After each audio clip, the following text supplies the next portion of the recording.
नमस्कार। संगीत में ताल का क्या महत्व होता है, आज मैं उसके बारे में आपको बताऊंगी और साथ ही एक ताल के बारे में आपको विस्तृत रूप से जानकारी दूंगी। संगीत में ताल का बहुत महत्व होता है। भरत ने नाट्य शास्त्र में कहा है कि काल यानी समय को नापने को ताल कहते हैं और संगीत में ताल की अति आवश्यकता होती है क्योंकि ये संगीत की जान होता है। संगीत रत्नाकर में भी पंडित शारंगदेव ने कहा है कि जब गायन वादन नृत्य इसमें प्रतिष्ठित होते हैं तो उसका एक अलग ही आनंद होता है। प्रतिष्ठित का मतलब व्यवस्थित होना, सुनिश्चित होना और एक निश्चित क्रम में, लय में, ताल में संगीत को जब गायन को गाया जाता है या संगीत, नृत्य, गायन, वादन ये जब ताल में बंधकर गाए बजाए या प्रदर्शित किए जाते हैं तो उसका एक अलग ही आनंद होता है। और यही कारण है कि संगीत में ताल संगीत की जान है। और जब तबला और पखावज के साथ जब यह गायन या वादन, नृत्य प्रदर्शित किए जाते हैं तो उसका एक अलग ही आनंद, अनुभूति हमें मिलती है। तो संगीत में ताल बहुत सारी हैं, लेकिन हम क्रमानुसार सभी तालों के बारे में जानकारी मैं आपको दूंगी। अब इसमें आती है मात्रा, लय। मात्रा किसे कहते हैं? जो हम ताल की एक इकाई को हम एक निश्चित माप में जब हम चलते हैं तो वे मात्राएं इसी प्रकार से निश्चित होती हैं। और लय भी किसी एक मात्रा पे हमें कितना ठहराव करना है, कितना अंतराल देना है, उसे हम लय बोलते हैं। लय भी अनेक प्रकार की होती है, 3 प्रकार की होती है, विलंबित, मध्य, द्रुत। इसके बारे में मैं आपको अपने नेक्स्ट वीडियो में मैं आपको बताऊंगी।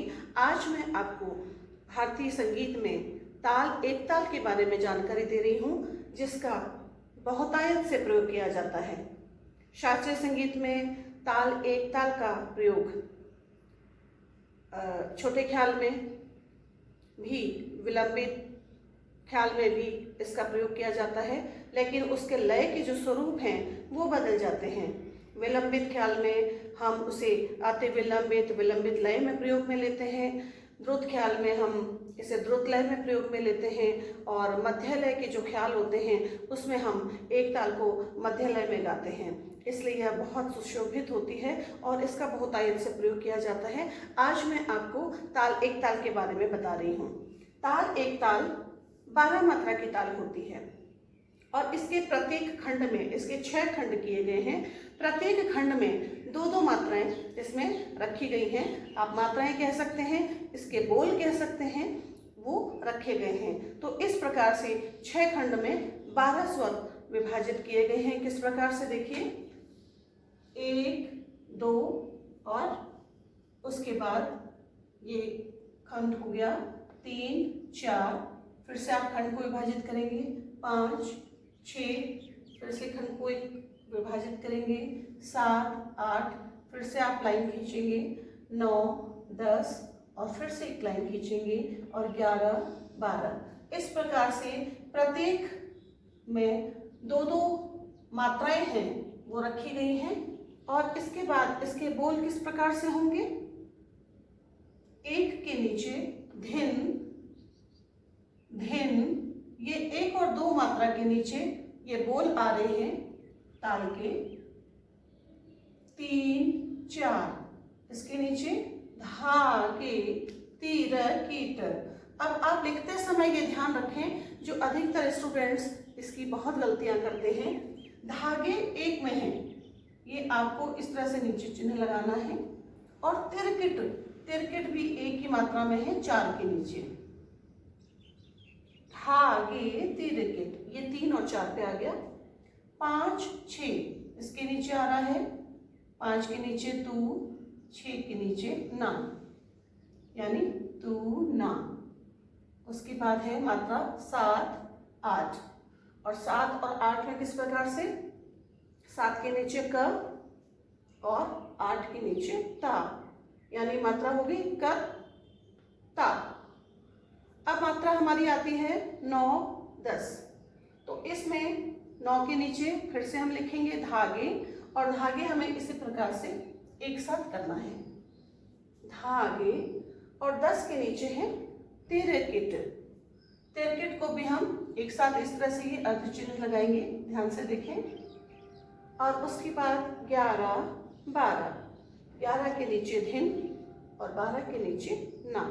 अब इस प्रकार से ये हमारे 12 कंप्लीट हो गए हैं मात्राएं, और इसके नीचे क्या बोला है, फिर से देखें, धिन धिन धागे तिरकिट तू ना कर ता, धागे तिरकिट धिन ना धिन। ये धिन हमारी पहली मात्रा आ गई है। अब इनके नीचे चिन्ह कैसे लगाए जाते हैं, ध्यान से देखिए। इसमें एक मात्रा के नीचे ये क्रॉस का चिन्ह लगाया गया है। क्रॉस का चिन्ह हमारे जो उत्तर हिंदुस्तानी संगीत पद्धति है, भारतीय शास्त्रीय संगीत पद्धति में क्रॉस का मतलब है सम।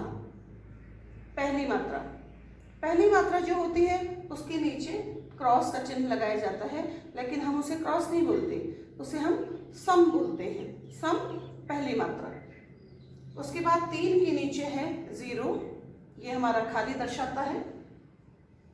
उसके बाद 5 के नीचे 2, 7 मात्रा के नीचे फिर से खाली, 9 के नीचे 3 और 11 के नीचे 4। इस प्रकार से हमारे ये चिन्ह हो गए हैं। तो ये क्या रहा हमारा, ये मात्रा आ गई है, और यहाँ पर ये बोल, और बोल के बाद ये चिन्ह। ये हमारी 12 मात्रा ताल एक ताल की इस प्रकार से हुई। अब इसको हम यदि दोगुन करेंगे तो कैसे करेंगे, इसको लिखने में किस प्रकार से इसका पैटर्न रहेगा कि दोगुन का मतलब है 2, एक मात्रा में 2 मात्राएं सम्मिलित होंगी, अर्थात बोलने में 2 बोल सम्मिलित होंगे। तो किस प्रकार से होगा, ये 1 2, इसको हमने एक साथ कर दिया, फिर 3 4, इसको हमने एक साथ कर दिया, 5 6 एक साथ, 7 8 9 10 एक साथ, 11 12। ये हमारी दोगुन जब हमने आरंभ की तो ये दोगुन 6 मात्राओं में ही हमारे सिमट गई, क्योंकि दोगुन यानी एक मात्रा में आपको 2 मात्राएं लेनी है, 2 बोल लेने हैं। इसका लिखने का पैटर्न इस प्रकार से है, 1 2 3 4 एक में आगे विभाग में, 5 6 7 8 दूसरे विभाग में, 9 10 11 12 तीसरे विभाग में। अब इसी प्रकार से फिर से वो 1 पे हम चलेंगे, क्योंकि हमारा बाकी मात्राएं हमारी रह रही हैं, इसलिए बाकी विभाग भी हमारे रह रहे हैं। 1 2 3 4 हम फिर से रिपीट करेंगे, 5 6 7 8 9 10 11 12, ये हो गया। अब इस प्रकार से हम इन्हीं के नीचे बोल को भी हम दोगुन के तरीके से ही लिखेंगे। किस प्रकार से देखिए, 1 2 यानी यहाँ पर 1 2 के नीचे धिन धिन आ रहा है, तो यहाँ पर हम इसको एक साथ लिखेंगे धिन धिन, और इसके नीचे ये अर्ध चिन्ह लगाएंगे। इसी प्रकार से हमने किया धागे तिरकिट, तो पहले छोटा वो अर्ध चिन्ह लगाया, फिर एक बड़ा अर्ध चिन्ह लगा दिया, धागे तिरकिट। फिर आ रहा है तू ना एक साथ 5 6 के नीचे, और उसके बाद 7 8 मात्रा एक साथ लिखी है आपने, उसके नीचे कत्ता, और इसको नीचे अर्ध चिन्ह लगा दिया। ये दोगुन में आप ये इसका विशेष ध्यान रखें कि ये कई स्टूडेंट्स इसको छोड़ देते हैं। ये बहुत आवश्यक है लगाना कि जब हम दोगुन आरंभ करते हैं तो हमें ये इस तरह से अर्ध चिन्ह लगा के हमें ये बताना है कि हमारी जो एक बीट है उसके अंदर कितने बोल आ रहे हैं, यानी कितनी मात्राएं आ रही हैं। उसके बाद धागे तिरकिट एक साथ, और धिन ना एक साथ। फिर से हम इसी तरह से करेंगे। जो हमारी सातवीं मात्रा आएगी, धिन दिन धागे तिरकिट, तू ना कत्ता धागे तिरकिट। पहले इसका छोटा अर्ध चिन्ह करेंगे अंदर और उसके बाद बड़ा अर्ध चिन्ह करेंगे और धिन ना एक साथ। अब इसमें एक विशेष ध्यान देने वाली बात यह है कि हमारे चिन्ह वो डबल नहीं होंगे। चिन्ह हमेशा जैसे हैं वैसे ही लगेंगे। जैसे हमारा पहले सम पे था ये चिन्ह, फिर 0, फिर 2, फिर 0, फिर 3 और फिर 4। ये इस प्रकार से ये हमारी हो गई दोगुन। अब बात आती है तिगुन की। तो तिगुन भी इसी प्रकार से हम लेंगे, लेकिन उसमें तिगुन का मतलब क्या है? एक मात्रा में 3 बोल, 3 मात्राएं 3 बोल। एक जो बीट है उसके अंदर 3 मात्राएं अथवा 3 बोल आने चाहिए, वो हुई दुगुन, तिगुन। और उसके बाद पहले हमने दुगुन लिया, एक मात्रा में 2 मात्राएं अर्थात एक मात्रा में 2 बोल। और उसके बाद तिगुन हमने लिया, तो तिगुन में एक का मतलब 3, एक मात्रा में 3 मात्राएं सम्मिलित करेंगे, लिखेंगे और 3 ही बोल लिखेंगे। इसी प्रकार से होगी चौगुन। चौगुन में भी एक मात्रा में 4 मात्राएं लिखेंगे और बोल भी हम 4 लिखेंगे। ठीक है। उसके बाद इस तरह से हम दुगुन, तिगुन, चौगुन दर्शाएंगे, लेकिन चिन्ह सब में वो ही रहेंगे जो हमारे ठा में होते हैं। अब मैं इसको आपको लगाकर बताती हूँ कि इसका लगाकर किस प्रकार से हमें प्रायोगिक रूप से किया जाता है। 1, 2, 3, 4, 5, 6, 7, 8, 9, 10, 11, 12, 1।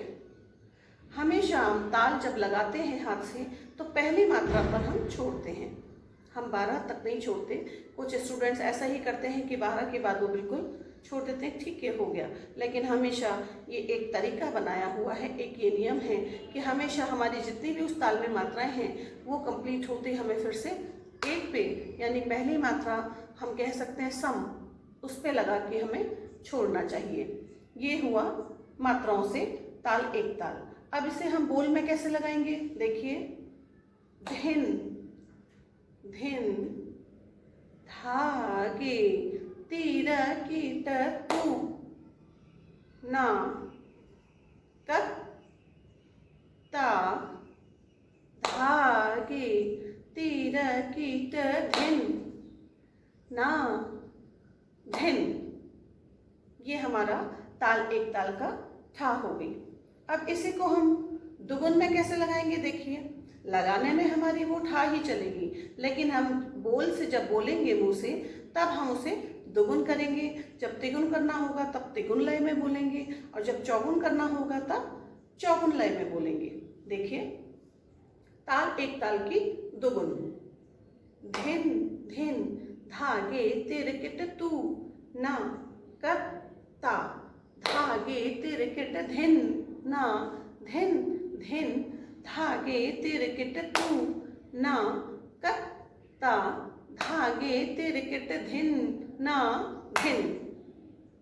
इस प्रकार से हमने ये बीट एक एक ही चल रही है, लेकिन उसमें बोलने में हमें दुगुन बोलना है। जब तिगुन लगाएंगे तब हमें तिगुन बोलना है, और जब चौगुन लगाएंगे तब हमें चौगुन बोलना है।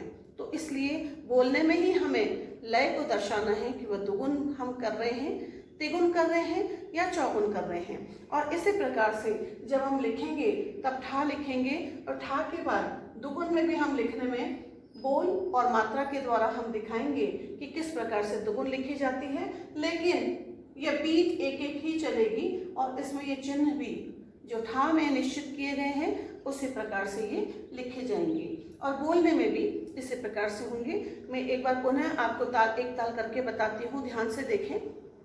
धिन धिन धागे तीर कीट टू ना कत ता आगे तीर कीट धिन ना धिन। ये तो हो गई इसकी ताल, एक ताल की ठा। अब इसके बाद हम दोगुन किस प्रकार से करेंगे, देखिए। धिन धिन धागे तिरकिट तू ना कत्ता धागे तिरकिट धिन ना धिन धिन धागे तिरकिट तू ना कत्ता धागे तिरकिट धिन ना धिन। तो इस प्रकार से ताल, एक ताल की ठा, मात्रा, बोल और चिन्ह आपने देखे। और उसके बाद दोगुन भी हमने इस प्रकार से की है, आपने ध्यान से सुना भी है, देखा भी है। और उसके बाद आप पहले ठा का और दोगुन का अभ्यास करें। आगे की नेक्स्ट वीडियो में मैं आपको इसी ताल की त्रिगुण और चौगुन किस प्रकार से लिखी जाती है और किस प्रकार से लगाई जाती है, प्रायोगिक रूप में और सैद्धांतिक रूप से किस प्रकार लिखी जाती है, मैं विस्तृत रूप से आपको बताऊंगी। इससे पहले आप इसको ध्यान से देखें, इसका अभ्यास करें, क्योंकि संगीत में ताल ही जान है।